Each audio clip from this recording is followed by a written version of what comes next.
Good evening.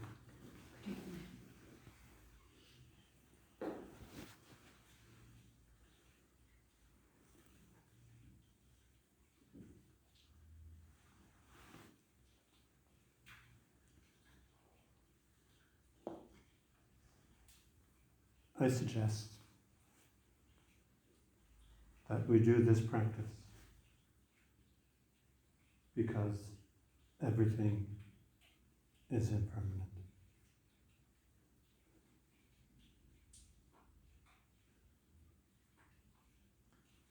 I sometimes say that during Zazen. We do this practice because everything is impermanent.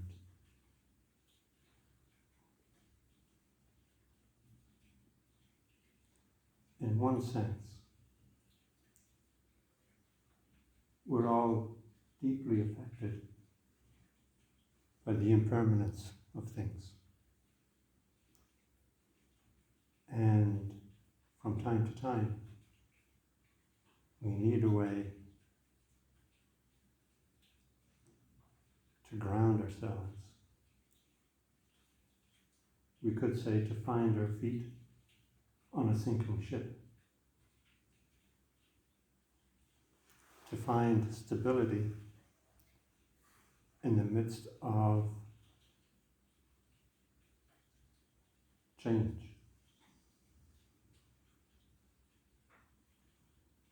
This practice helps us come to terms with the fact that we're living in an impermanent world.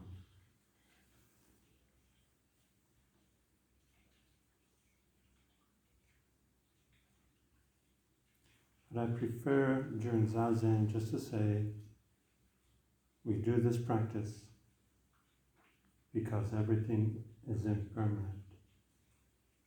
And let that pebble create ripples while people are sitting.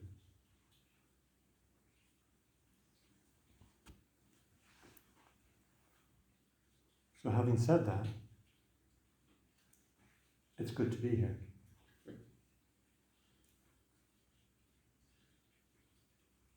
And somebody might be wondering, why is it good to be here?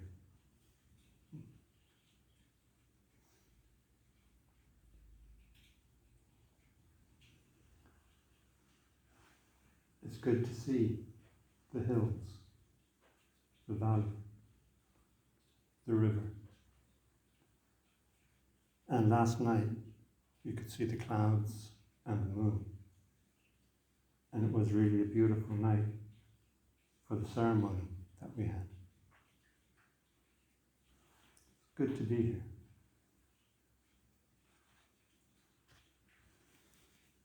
And it's good to be here sitting with one of my favorite Buddha statues.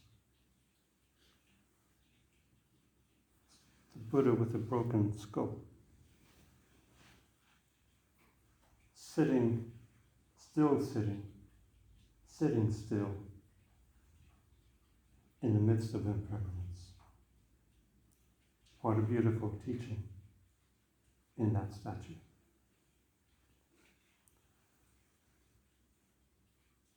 But that statue does have a rival. There's another statue which is one of my favorites. And it's a wooden statue at my temple in Ireland. And the artist in making this wooden statue has somehow captured, it's not that the Buddha is smiling, it's the very beginning of a smile.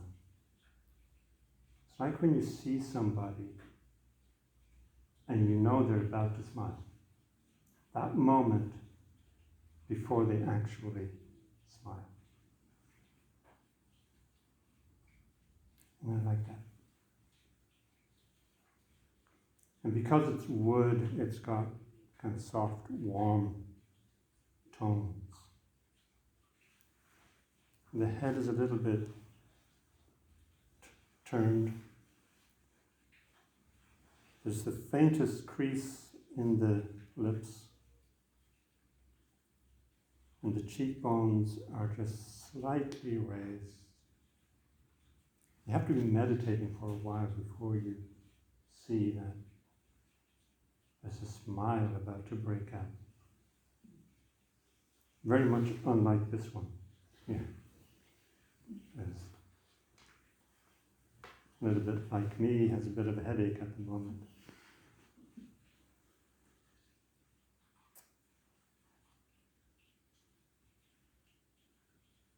So it's good to be here sitting with one of my favorite Buddha statues. But I could be sitting at home with the other one.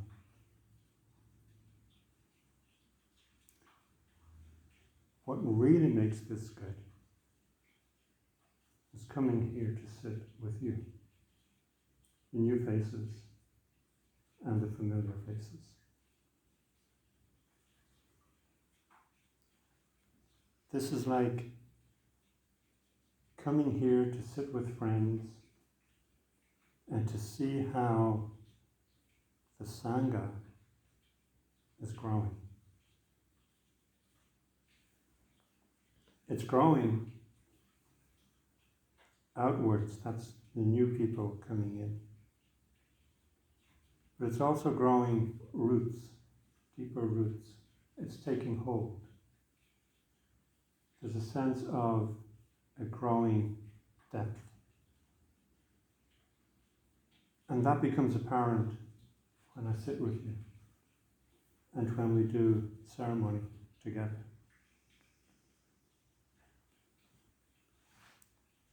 Seeing the Sangha grow makes this not only good, but wonderful.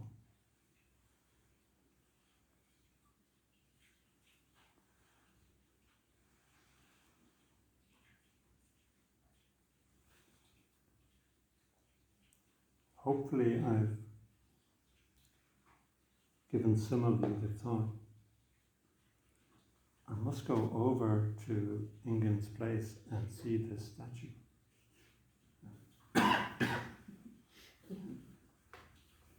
And I'd recommend that you actually come for a sesshin, because I think it takes about a half a day of zazen before you see this about to smile. And then I think it's more that after half a day of zazen, there's a part of me that is about to smile, and it's easy to project that onto the statue. So the statue is reflecting what's in me.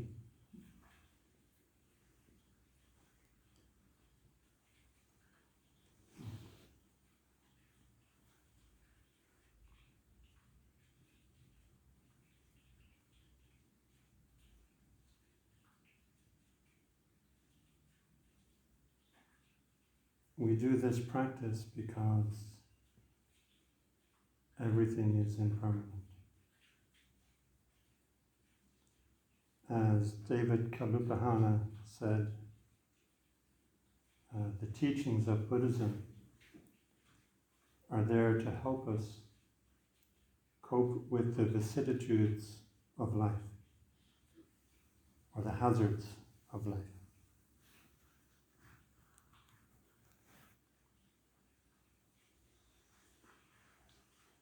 But there's another way to look at why we do this practice. I remember Blanche saying to me once, Blanche Hartman, abbot or abbess, San Francisco Zen Center, she said to me once, we do this practice so that we can enjoy our old age. And I thought, it's kind of easy for you to say, you're already old. Didn't say that though. sense I might not live to enjoy my old age, but if I do, at least this practice will help me enjoy it.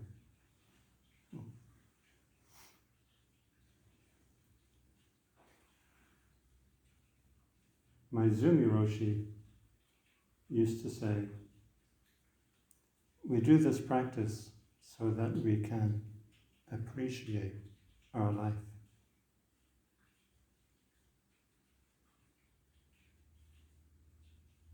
I think all these are true. In doing this practice, we develop a capability, a way of dealing with the hazards and vicissitudes of life.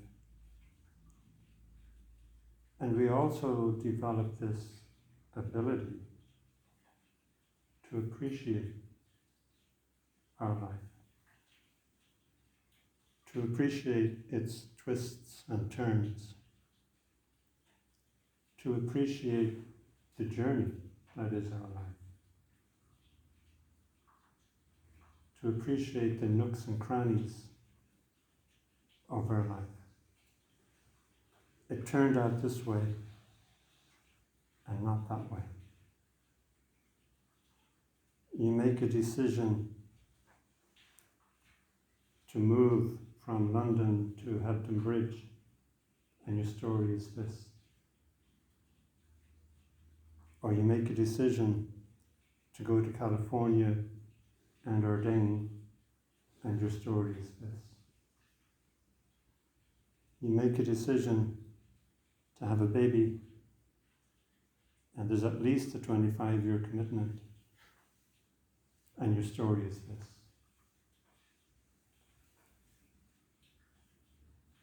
And you don't know if you're going to live long enough to see it to its end. That doesn't stop you from doing it.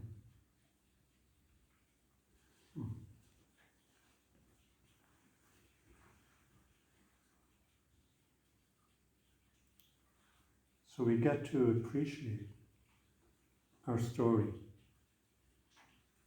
possibly much in the same way that we appreciate the story of a good novel.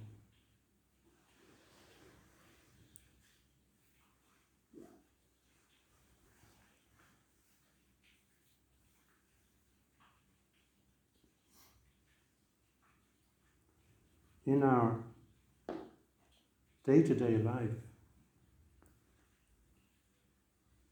staying in touch with reality, staying in touch with nature,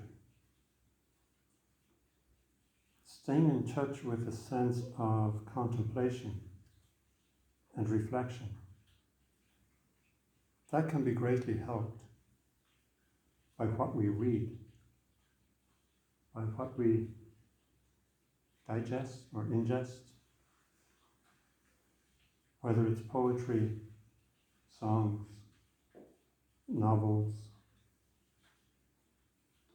Getting in touch with that appreciation of nature and of life. And so I'm fond of the poetry of Patrick Kavanagh, who seems to have a poem for possibly every month, but certainly every season. Whether it's the Canal Bank poems, where he speaks of no one will speak in prose who finds his way to these Parnasian islands, or sitting in the tremendous silence of mid-July. That's sitting by the canal. You know, the way the water's just flowing over. The tremendous silence of mid-July.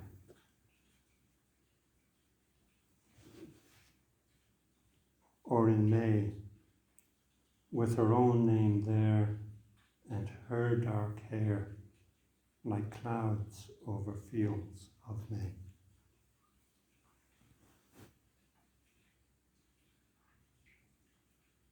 and the poem Advent that covers December and January.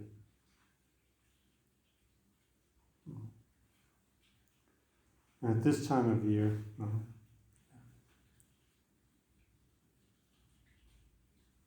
one of my favorite poems, before I get to this time of year, is A Wet Evening in April. So every time April comes around, I wait for a wet evening. The birds sang in the wet trees. And as I listened to them, it was 100 years from now. And I was dead, and someone else was listening to them. But I was glad I had recorded for him the melancholy.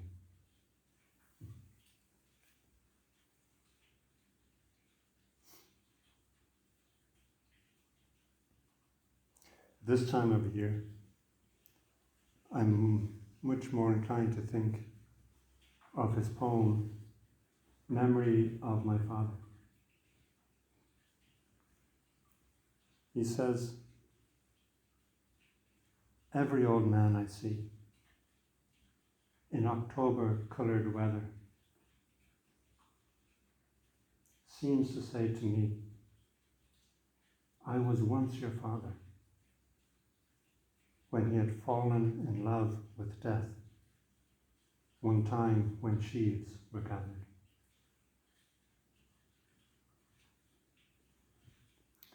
And then he lists numerous instances where he sees an old man on the street,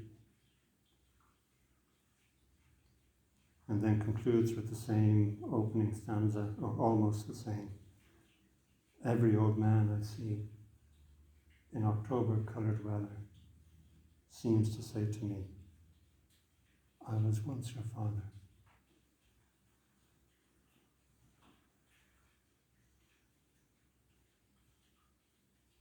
The Tibetans have a great saying. Each being that you meet was in a previous life your mother.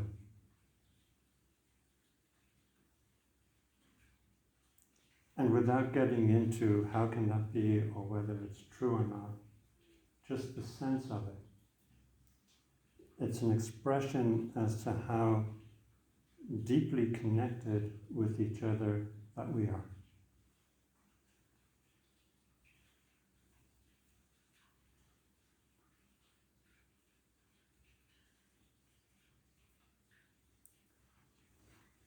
Each being that you meet was in a previous life your mother. And I would say, you were theirs. That is how close the bond is between all living beings.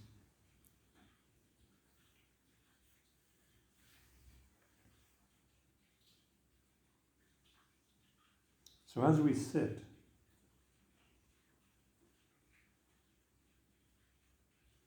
we begin to see things a little bit differently. We begin to notice things.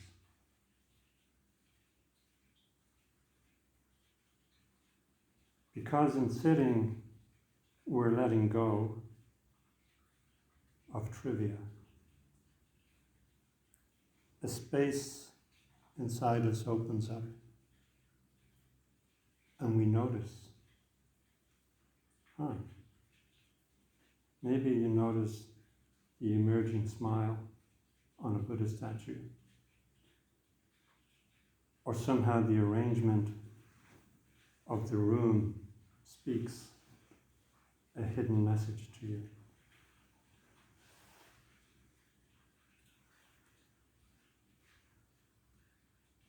And to me, what is happening, to put it into words, is that we're becoming more present. We're entering more fully into the present, or the present is entering us. The difference between us and present is getting less.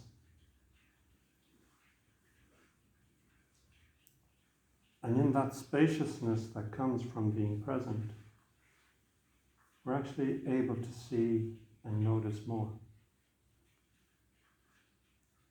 And we see subtleties that were there, but that our minds were too caught up in other stuff to notice.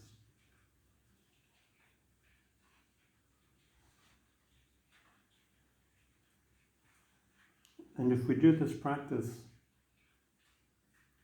in a retreat or in a sesshin, where we sustain the effort to be present over a number of days,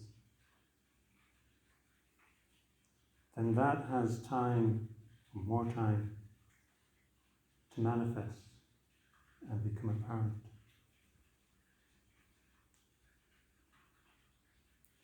And much more so if we do it in a practice period that goes on for 3 weeks or 6 weeks or 12 weeks. That daily effort to be present gradually grows, and our interactions with each other become softer and more subtle. And objects speak to us in a different way. We really appreciate the bell that gives us the sound, or the flowing water outside that gives us the sound, the candle that gives us the light, the altar that gives us the focus.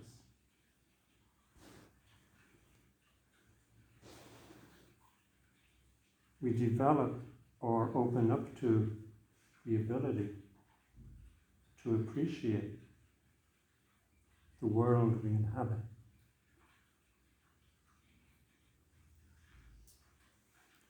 And it can go deeper.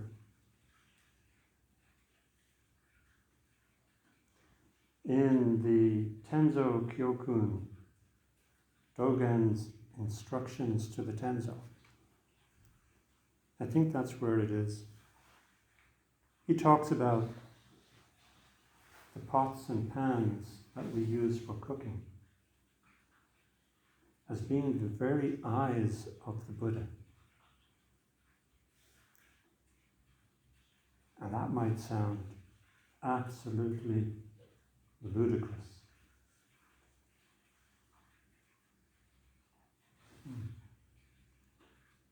But on reflection,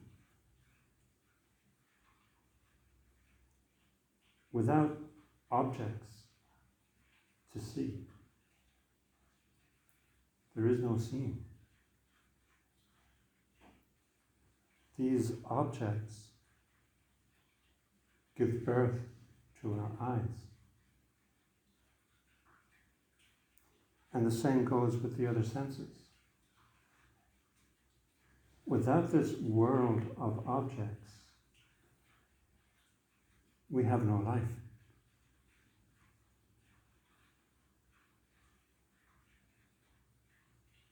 And appreciating that interrelatedness, that conditioned co-arising, it's getting very close to seeing reality as it is.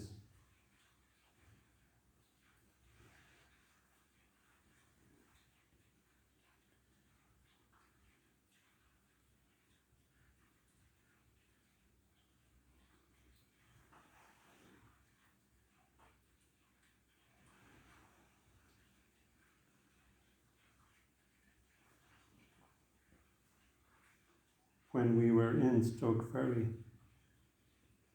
we chanted self-receiving and self-employing samadhi. Actually, we chanted it at the Sawan Sashin in Ireland. And then we chanted it again at the end of the retreat in Stoke Ferry. And in that, the chanting goes, grass, trees, walls, tiles and pebbles all engage in Buddha activity. It's a really beautiful chant. And we will try to do it over the weekend.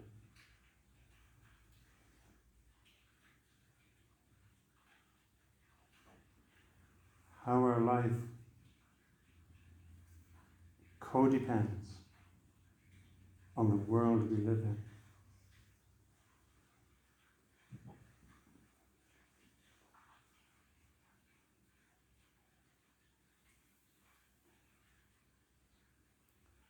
And so we practice because everything is impermanent.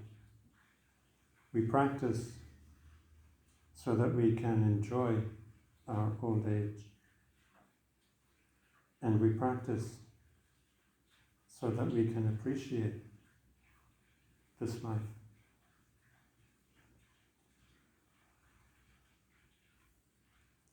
How does that translate into practicing in the age of extinction?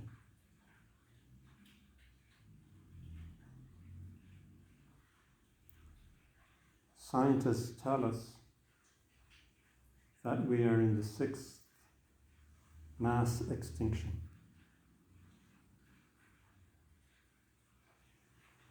And in the previous mass extinctions, 80% or more of life on Earth ceased. It didn't happen in a year, although maybe the previous one did because it was caused by a meteorite landing somewhere in South America, Gulf of Mexico, causing the equivalent of I don't know how many atomic bombs going off, so a lot of life was lost fairly quickly. But these mass extinctions, usually caused by climate change, happen over 100, 200, 300, maybe 1,000 years. And the 6th one, scientists tell us, has already started. We're here, we're in it. We don't notice it that much because it hasn't started to affect the species that we treasure. It's affecting mostly insects and plants. But sometimes we get glimpses of it when we see the plight of the polar bears, struggling to survive by trying to get onto a floating ice cube.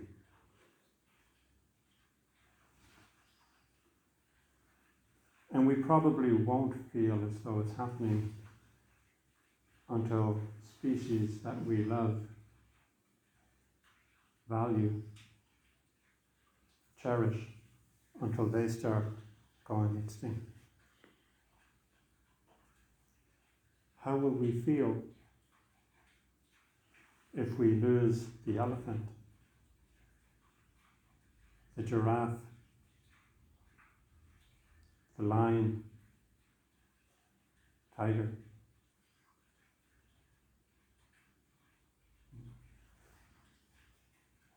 The whale, the dolphin?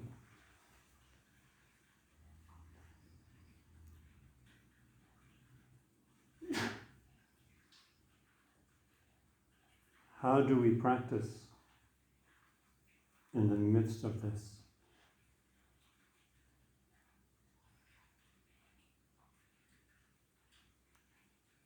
We do this practice because everything is impermanent. It gives us some chance of maintaining our footing or maintaining our seat when the whole world is falling apart.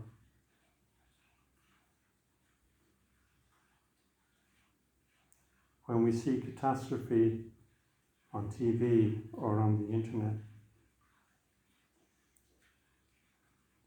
when we think that it's only a matter of time before we're caught up in such a situation, to help ground us and thus preserve our humanity, this practice helps.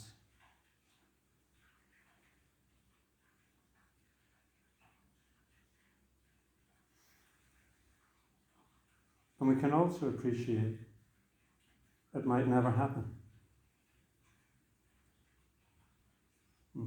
We don't know for sure that it will.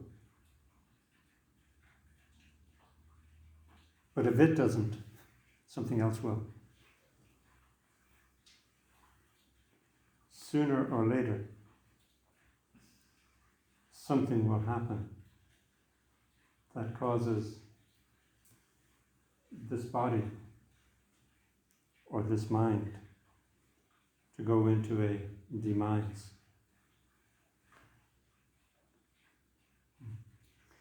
And can we appreciate that? In the same way that we appreciate a good ending to a novel.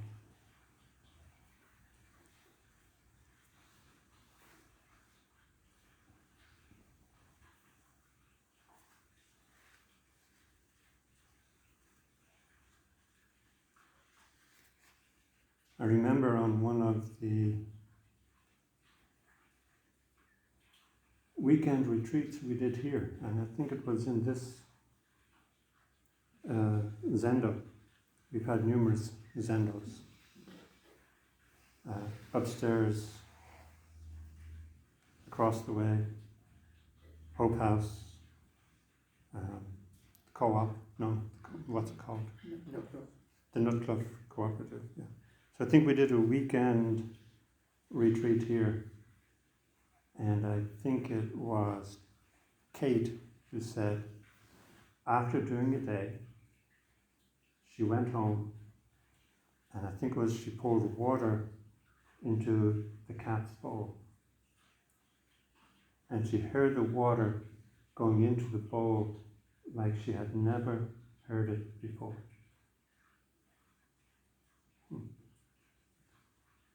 This practice clarifies our senses, can do. And we are able to give our attention to things that ordinarily barely get our notice. And so we hear and see with a cleanness, a freshness, an aliveness that is unusual.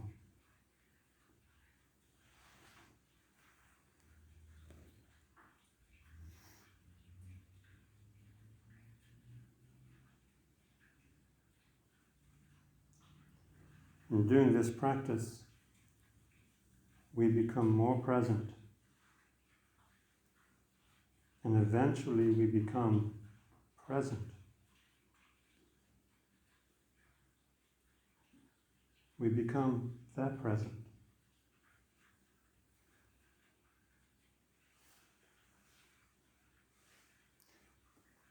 When you're living in a temple, whether it's for a week, for a month, for 3 months, for a year. This way of experiencing life gradually goes deeper.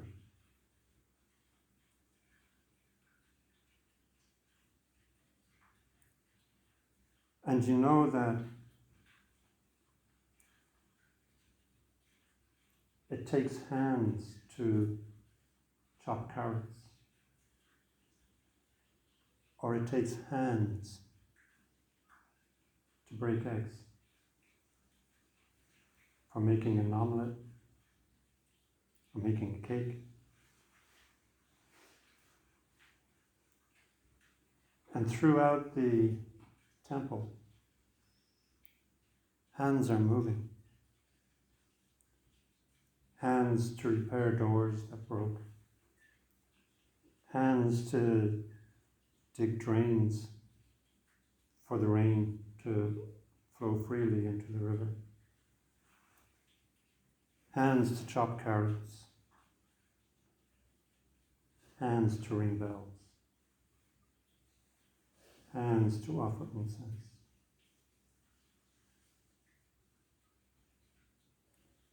Thing is, what's the difference between one set of hands and another? Whose hands are more important? All the hands belong to the community. All the hands are empty. We say the three wheels of giver, receiver, and gift. Those three wheels are empty. So our hands become empty through this practice, and our feet, and our hearts.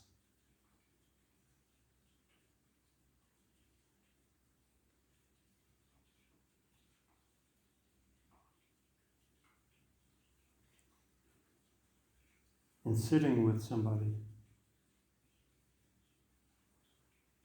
you appreciate their story as well as your own story. Their life as well as your own life.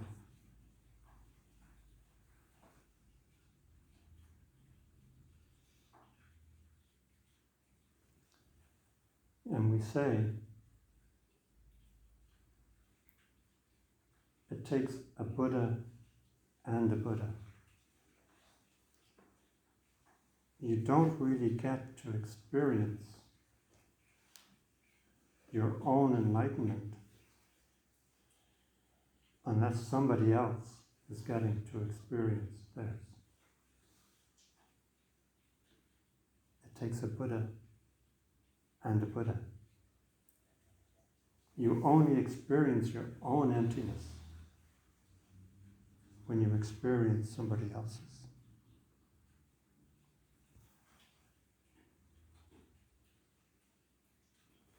And so the story goes that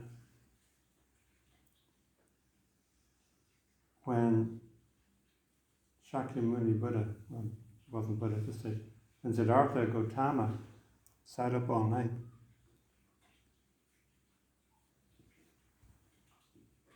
and he saw the morning star, he realized that he, together with all beings, are enlightened. That's the Zen version of the story.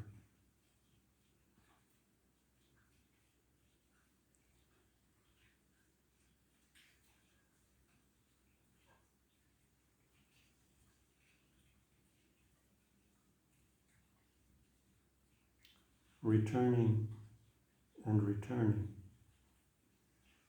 to the present. Gradually, we become present. we become the present.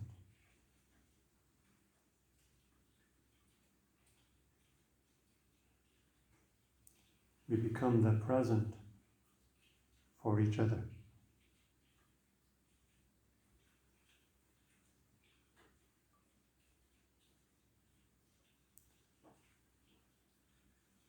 And even if the sun were to rise in the west, we just continue with this practice.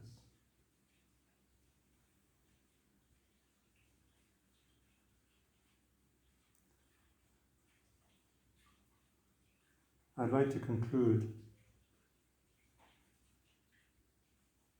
with a saying. It's in the Blue Cliff record, which I believe is over there. And it's either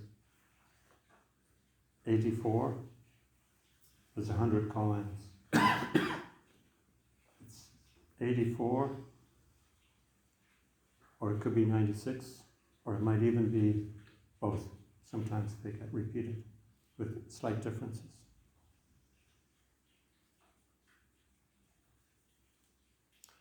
It says something like this. A wooden Buddha, my friend, a wooden Buddha cannot get through fire.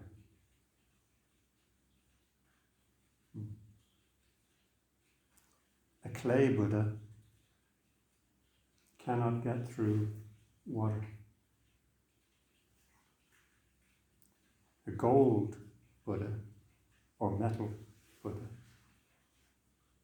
cannot get through a furnace. And I would say a stone Buddha cannot get through a mill.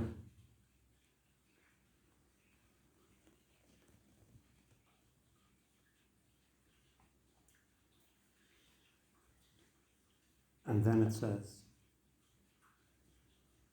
the real Buddha sits within.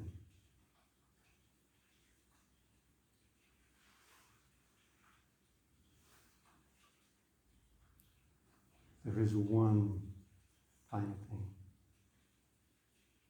I would like to say. In talking about the Sangha growing outwardly, but also in depth, it's really encouraging, inspiring to hear people saying they would like to receive the precepts. Whether it's Zaike Tokudo that I gave to Janet last November, or Shuke Tokudo, priest ordination, that I've agreed to give to Rebecca at some point. It's just the sense of the Sangha growing, maturing, deepening.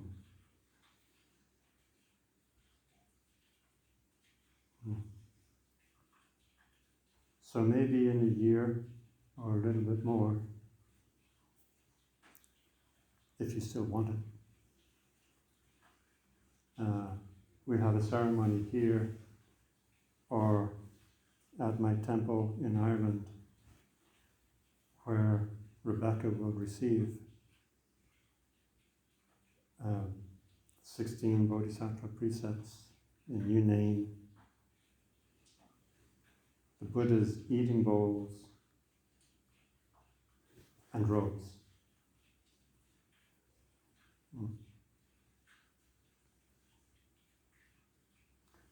And I hope that I live long enough to give Rebecca eventually Dharma transmission. I hope that she lives long enough to eventually receive Dharma transmission. And I hope that all of us in this room live long enough to see that day. But without knowing